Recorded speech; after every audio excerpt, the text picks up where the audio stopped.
Hello, everybody. I'm Jackie K. Cooper here with, Amber Howell. and it's Tell All Tuesday. Yes, it is. What's on the agenda? Well, when we're taping this, I just learned that Donald Sutherland died.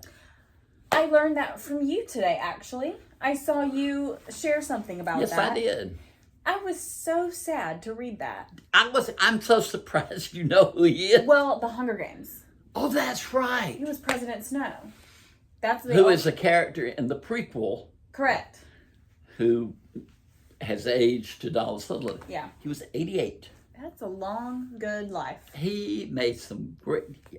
Are you a Pride and Prejudice fan? No. You need to be. I'm sorry. And then he made a movie called Ordinary People that was just... Mary Tyler Moore played the mother, Donald Sutherland's father, Timothy Hutton was the son. And Mary Tyler Moore, who is known for her perky, cheerful Mary Tyler Moore, she played this mean woman, the mean mother. It was so different from anything. Robert Redford directed it. It was a great movie. You need to watch Apparently, from what I've read from the people sharing their sentiments online, is that what is his name? Who? President Snow.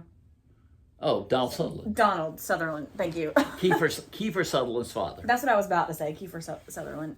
Apparently, Donald has played a range of people in his life, and the only character I've ever known him to play is the bad President Snow. So, but you've never even seen Pride and Prejudice? He plays the father, and he is so good. Is the father a kind? Yes, gentle, and he has okay. like 5 daughters. And Okay. It's just a great movie that you ought to watch. Okay, I'll watch it for you. All right. Okay. Maybe at the beach. Maybe at the beach. Yeah, When it's you where I go. seem to get things done. But I was thinking about this before Donald Sutherland died, because you didn't see a movie this week, so we can't. I didn't. No, sorry guys. Sorry to let you know. But I watched a documentary. I never watched documentaries, but I was drawn to this one. I watched a documentary called The Brat Pack. The Brat Pack. Does that mean anything to you? No. Okay. 30 years ago, way before you were born, there was a group of young actors in Hollywood, and they, in different combinations, they made some movies together. And there was an article in the magazine called The New Yorker, and they talked about these up-and-coming actors and kind of like, how they had so much wealth, influence, etc. And they said they're Hollywood's Brat Pack. Who was in this Brat Pack? Andrew McCarthy, Molly Ringwald. I know Molly Ringwald. I thought you would. Pretty in Pink. Rob Lowe. Okay. Demi Moore. Okay. And these are the basics. Judd Nelson and Emilio Estevez. Okay. I'm getting a Blank stare. You see the blank stare on my face? But this all happened 30 years ago. The movies were The Breakfast Club. If you've never seen it, you should see it. I've seen The Breakfast Club in bits and pieces. Okay, it's a good movie. Need to. Pretty in Pink. Yeah. St. Elmo's Fire. Nope. Okay. But those were the highlights. There were, some kind of wonderful, was kind of considered that. But this article came out, and it was like, it was a negative, but it was a positive. They gained a lot of fame for being known as the Brat Pack, but then they felt like they may not have gotten some of the roles that should have been offered because of the reputation. But Andrew McCarthy, now some 30 years later, decided that he was going to do a documentary about the Brat Pack, and he was going to go and interview these members that he hasn't seen in like 30 years. That's so crazy. Yeah. But it was fascinating. Yeah. So it was a good documentary. It was a good documentary. You liked it. Okay. The first one he started off with was Emilio Estevez, and I don't think they'd seen each other for 30 years. Uh-huh. And then he kept trying to track Rob Lowe down. He had a hard time getting Rob Lowe. But they all kind of rejoiced. Ali Sheedy, that was the other. Okay. Ali Sheedy was a big member of that. She's in the Breakfast Club. Uh-huh. And it was a joyful reunion. Mm-hmm. And they realized they had given too much importance to the negative side of it, that they should have looked at what it meant to bring them up. Interesting. Yeah. Is it a new documentary? It's just out on, I think it's on Hulu. Okay. Just came out. So if you're interested, you can watch it. Because I don't know that your generation has a group of actors like that. Not really. I feel like in today's entertainment space, there's a lot of like emphasis on the music industry. So you have a lot of like up and coming, not really even up and coming, they are the music industry. So like Taylor Swift is an OG, so I'm not going to include her in this. Obviously, she's kind of the music industry right now. But you have like Olivia Rodrigo, Sabrina Carpenter, Chapel Roan. Have you ever heard of Chapel Roan? You know that stare you were giving me a while ago? Are you blank? Billie Eilish. Billie Hey. is in there. But like those are like the people that all eyes on these people, you know? Kind of. You know what I'm saying?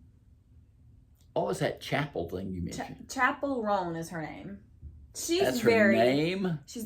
Well, it's her stage name. Okay. She's very up and coming apparently, but I think she's recently finding a lot of fame. I think she may have released an album here recently that like blew up.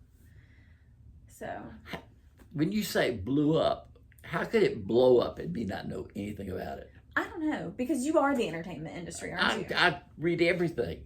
Google Chapel Roan. ROAN? Mm-hmm. Like a horse. I don't know. I guess. Chappell Roan. Oh, so 2 P's and 2 L's. Yes. I believe it was her grandfather's last name. Just look it up. I was thinking the other day that certain people gain fame, like Beyonce. She doesn't have to have a second name. No. Cher. She's just Beyonce. Cher. Yeah. And I Who thought else? there aren't, even Taylor Swift is Taylor Swift. She is, yeah. And who else was I thinking about? Oh, I thought Carrie Underwood is Carrie Underwood. They never just say Carrie. Yeah. But there are certain people who just have one name, and that's... Okay, Beyonce, Cher, Madonna. Madonna. Who else? Amber. Duh. Of course. Of course. I'm blanking. Who else?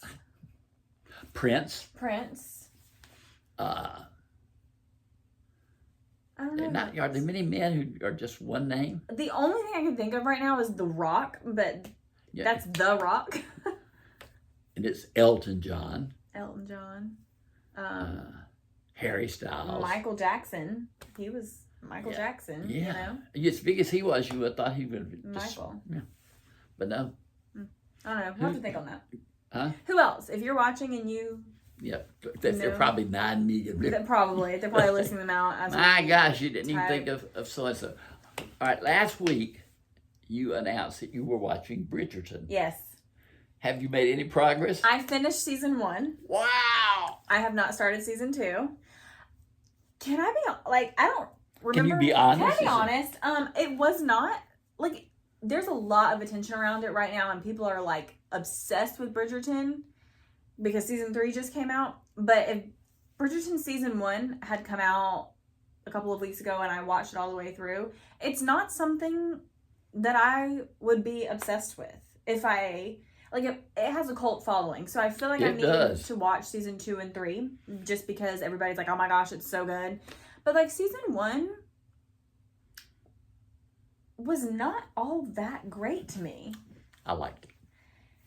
I don't know what it was. It was the storyline is here. I am mad because Daphne and Simon are married and they have dumb relationship problems. I think it's ridiculous. And you're trying to force too much reality on this. I guess so. But I think their problems are stupid. I think that all they did was go to balls. Like, that was every episode. Was just going to balls, and that was not that did not hold my interest as much as I wanted it to. Because you don't go to that many balls. Yeah, I don't go to balls. But I'm not gonna say it was the worst thing I've ever seen. I'll watch season 2 and 3. I have watched season 3. Uh-huh. And I have watched as much as was available that they sent me on The Boys. You know what that is? Superheroes. I don't know. Evil superheroes. Okay. I've seen movies all my life. Are you talking about the movie The Boys? No, it's a series called The Boys. No, I don't know anything about Jack Quaid. But, and I don't want to embarrass you or myself, but things are getting so explicit. They are. I'm serious. They are. I agree. I have to sit there and fast forward. I'm glad I watch this with Terry. Yeah. That may sound stupid. Yeah. But it's like. No, I agree. It's gone beyond. There's no control. No. There's honestly some things that I see in movies, like on the big screen and also on Netflix, that I'm like, how is this even legal? Like, how are we getting away with these things? You know what I mean? I know. Yes. It's crazy. I've got friends who will ask me, is such and such a good movie, and they'll say, is it really gory, violent, or is it sexually explicit, or whatever? And I feel like sometimes I've gotten so immune. Yeah, to the things that I'll say, let me think. Yeah. And then I'll think, and I'll say, oh no, that's if you don't want to see that, you don't want to see that. No, yeah. But it just seems to be like lately it's like they turned a corner and said anything goes. Yeah, you're allowed to do anything. Yeah. Yeah. I agree. Oh, well. What can we do about it? We can't. I in my younger career, when I was just first starting out, I really did it because people would ask me about movies like that. They'd say, can my 8-year-old go see such and such?